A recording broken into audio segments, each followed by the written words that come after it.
Troops. Of the galley crews, only the Azubs were combatants. In addition to their crews, therefore, the galleys of the Ottoman fleet carried fighting troops. Venetian reports from the mid-16th century estimate that the normal complement was 60 soldiers. After the defeat of 1571, the Imperial Council, presumably on the advice of the Admiral, Ulyaj Ali, raised the number to 150.74. In calling up the troops, the Ottoman government did not distinguish between the land army and the fleet. Men liable for military duty could serve in either according to need. It is natural, therefore, that the majority of fighting men in the galleys were, as in the land army, Timar-holding cavalrymen, together with a much smaller contingent of janissaries. This was the pattern in the mid-16th century, when records of the call-up become available, but it is unlikely that things had been different a century earlier. The records of the call-up for the campaigns of Jerba in 1560, Malta in 1565, Chios in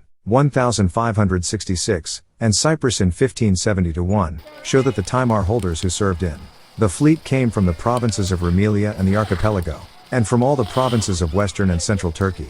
As when they fought on land, they served in the fleet under the command of the governor and other officers from their sanjak.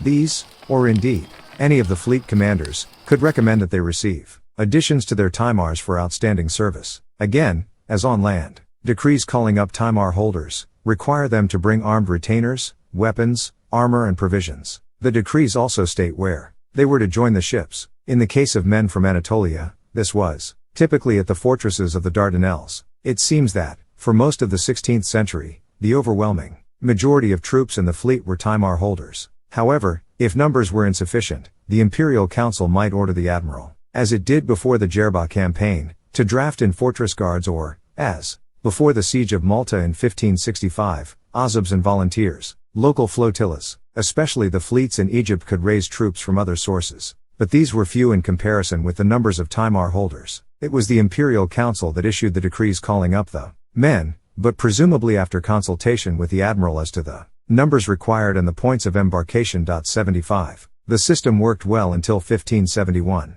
In this year, however, the defeat at Lepanto provoked a crisis of manpower and battle tactics. Many Timar holders lost their lives in the battle, and the remainder were reluctant to serve in the fleet again. In 1572, the government was eventually able to raise only 4,396 Timar holders and 3,000 janissaries, against a total requirement of 15 to 20,000 combatants. There was, therefore, a severe shortage of manpower. There was also a crisis in weaponry. It is clear that the Admiral attributed the defeat, in part at least, to the enemy's superiority in firepower and numbers of fighting men. To overcome this, the fleet which was to put to sea in 1572 was to carry between the benches of each galley 2 arquebusiers and a bowman. In order to achieve this, the decrees calling up Timar holders to the campaign of 1572 require them and their retainers to bring 2 war arquebuses as well as bows, with 1 decree instructing a sanjak governor to make this announcement early in order to allow any Timar holder who did not already know to learn how to use the arquebus and apos. This did not, however, solve the problem. Even if the Timar holders did learn to use firearms, the total number of arquebusiers would still have been inadequate. To make up the shortfall, the government raised an unprecedented number of volunteers. Each sanjak governor who received a command to levy Timar holders was also to levy volunteers, organize these into groups of 10 men, and send them to the fleet, where they would receive an allocation of pay and biscuit. In Rumelia, governors received instructions to levy only volunteers, whereas governors general and sanjak governors in southeast Turkey and Syria were to raise specifically Kurdish and other and apos volunteers, the Kurds being renowned for their valor and apos. All these men had to be proficient in the use of the arquebus. The sanjak governors at the same time received orders to buy arquebuses belonging